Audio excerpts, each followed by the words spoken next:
मालवण राजकोट येथे घडलेल्या घटनेच्या पार्श्वभूमीवर रविवार 1 सप्टेंबर रोजी मराठा समाजाचे नेते मनोज जरांगे पाटील हे मालवण येथे येणार आहेत, अशी माहिती मराठा महासंघाचे जिल्हाध्यक्ष ॲडव्होकेट सुहास सावंत यांनी दिली।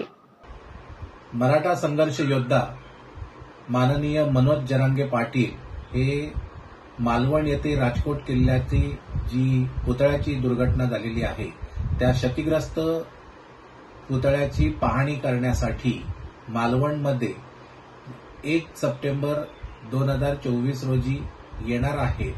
मालवणमध्ये किंवा सिंधुदुर्ग जिल्ह्यामध्ये प्रथमच त्यांचं आगमन होत असल्यामुळे मराठा समाज त्यांच्या भेटीसाठी अत्यंत आतुर झालेला आहे। मनोज जरांगे पाटील हे रात्र 31 ऑगस्टला उशिरा मालवण शहरामध्ये येणार आहेत आणि त्यांचा मुक्काम हा जानकी मंगल कार्यालय कुंभारमाट येथे राहणार आहे।